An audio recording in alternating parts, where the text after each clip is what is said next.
Salutare, salutare! Uh, da, mi-am încălcat din nou promisiunea cu postările, cu clipurile.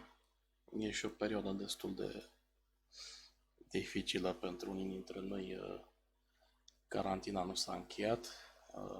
De câteva zile chiar mă simt rău, inclusiv cu plămânii. Este foarte posibil să fie ce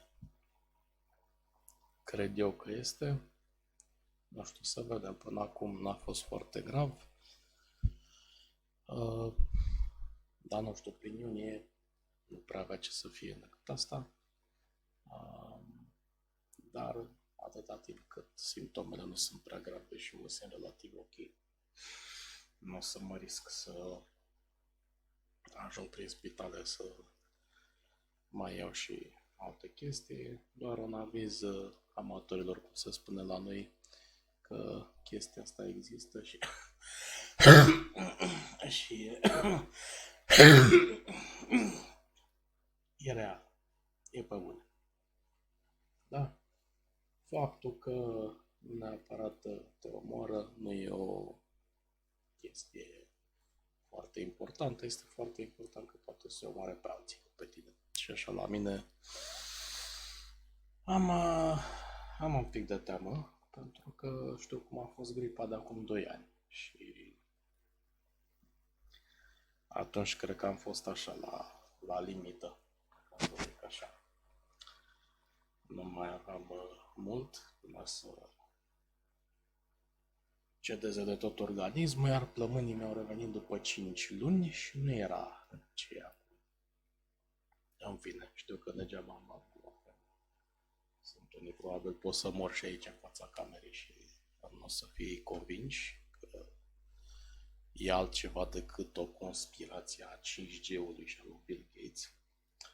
În fine, ăsta e subiectul, trecem din nou la Protobot, pentru că nu mă simt foarte ok și n-am chef de alte discuții. Să vedem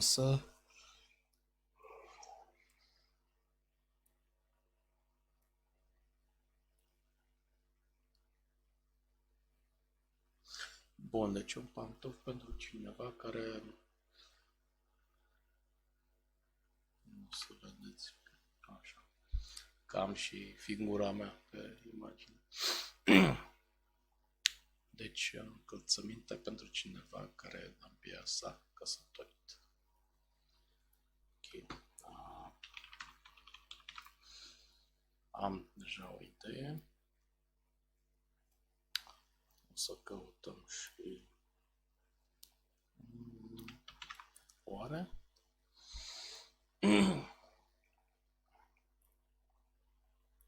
Da, da.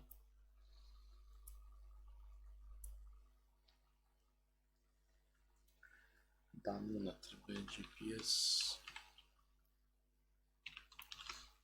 Ok, da.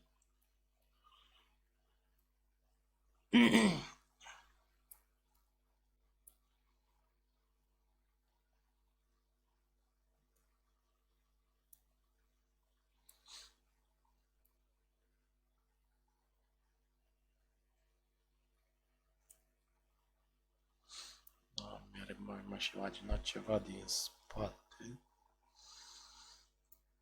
Sau așa. 400 de dolari. Ah.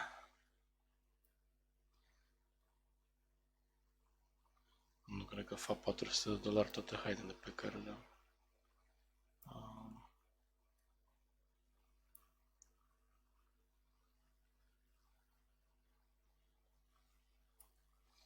Așa ce merge și ăsta. Nu mă lasă că-s proști. By the way, eu nu cumpăr nimic de pe un site care face chestia aia, îți arată pătrățelul atâta și dai zoom în pătrățel. Arată, frate, imaginea mare, să văd și eu. Uite, frumos. Să mă uit la detalii. Păi, cred că putem să o salvăm. Să încărcăm asta aici. Să deblocăm layer de background și să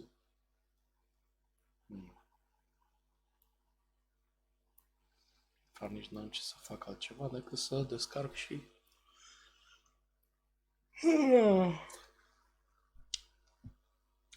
Să merg la ceva control să mă lămuresc cu asta cu pescatul, că e ciudat.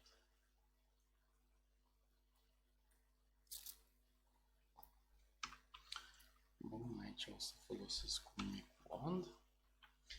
Ideea este că în momentul în care te-ai căsătorit, știm cu toții, nevasta trebuie să știe unde te afli. Ba da, nu merge unghiul. Și atunci am zis să... Da, că ne trebuie un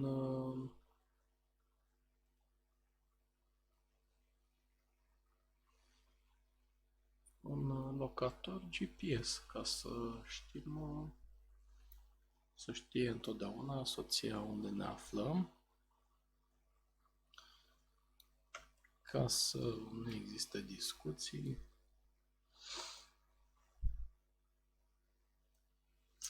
O să-i fac altceva pe Photoshop, dar nu e.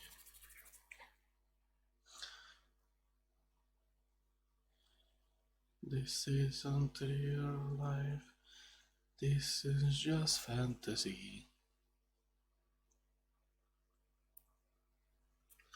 Inversăm, deletăm și acum, da, e mai omenește așa, mai micuț. După ce se ia, mă?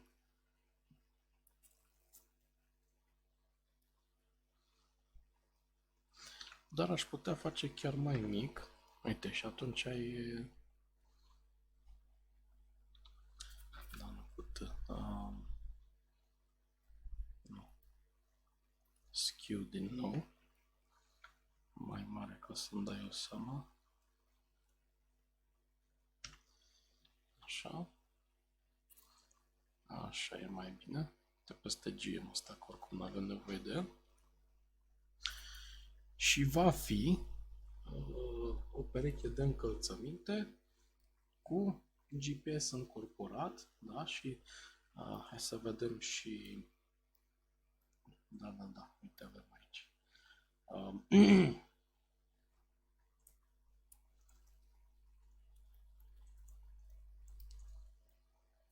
Aici, da? Nu avem aici. Save images.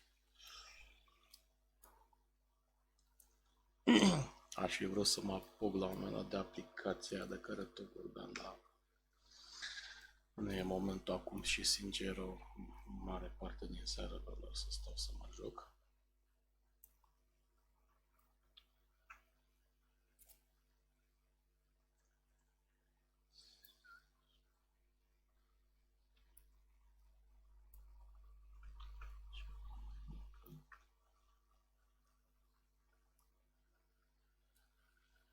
Trebuie aici colțul ăsta și atunci...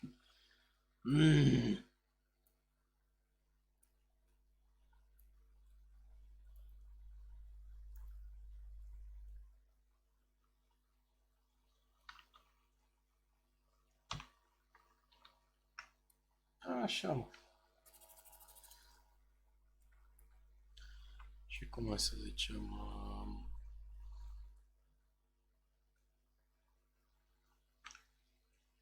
Da? Nu mai am folderul. Nu mai am folderul.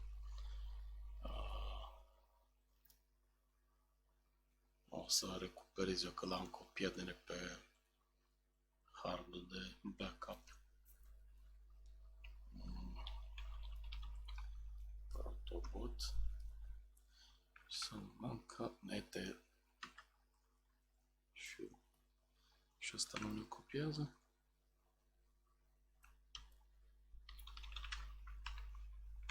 Apropo, am trecut la tema de high contrast de la Windows.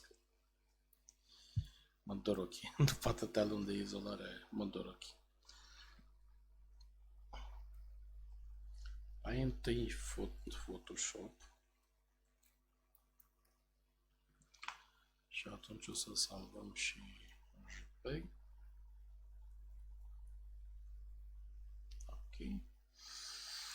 Și dacă l-am inversat, e harta inversată pe ecran. Hai să rezolvăm și asta. Că nu e... Pe ce facem aici?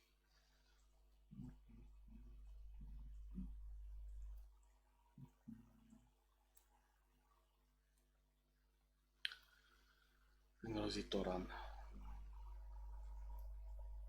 Nu mai înțeleg nimic din ce se întâmplă cu mine, ce ar trebui să fac, ce... Greu, foarte greu.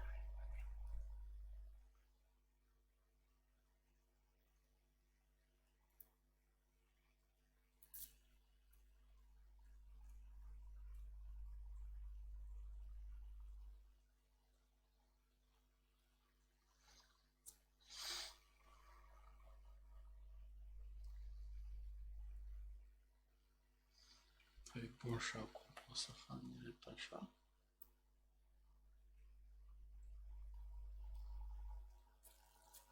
Până acum să nu.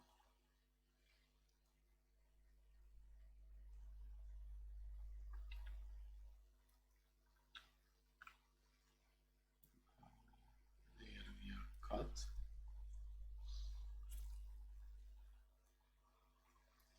Și atunci mai rămâne doar să stup gaura asta. Așa.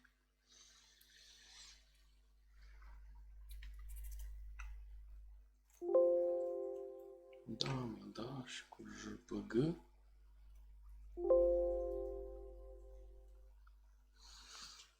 Și cam asta este ideea, deci cineva, da, pentru care avem nevoie de niște încălțăminte, da, pentru un bărbat, pentru mire, abia căsătorit, nu mire că e la nuntă, nu știu, nu le am chestiile astea.